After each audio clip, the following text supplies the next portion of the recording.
के कराची में कैफे प्याला के करीब वाटर टैंकर की जद में आकर 10 साला बच्चा जान बहक हो गया। साइम टैंकर के अकब में वालू से पानी भर रहा था। वॉल से पानी भरते हुए ड्राइवर ने टैंकर रिवर्स किया तो बच्चा टैंकर के पिछले पहियों की जद में आकर कुचला गया। हादसे के बाद मुश्तइल अफराद ने वाटर टैंकर पर पथराव कर दिया, जिससे वाटर टैंकर के शीशे टूट गए। पुलिस ने टैंकर ड्राइवर को गिरफ्तार करके टैंकर को भी तहवील में ले लिया। के कराची में कैफे प्याला के करीब वाटर टैंकर की जद में आकर 10 साला बच्चा जान बहक हो गया। साइम टैंकर के अकब में वालू से पानी भर रहा था।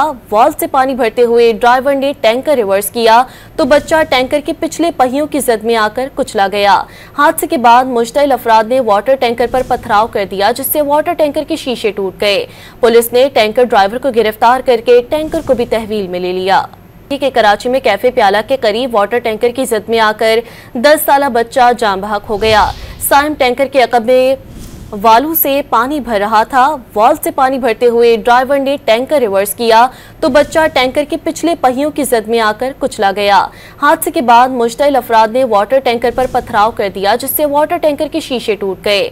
पुलिस ने टैंकर ड्राइवर को गिरफ्तार करके टैंकर को भी तहवील में ले लिया।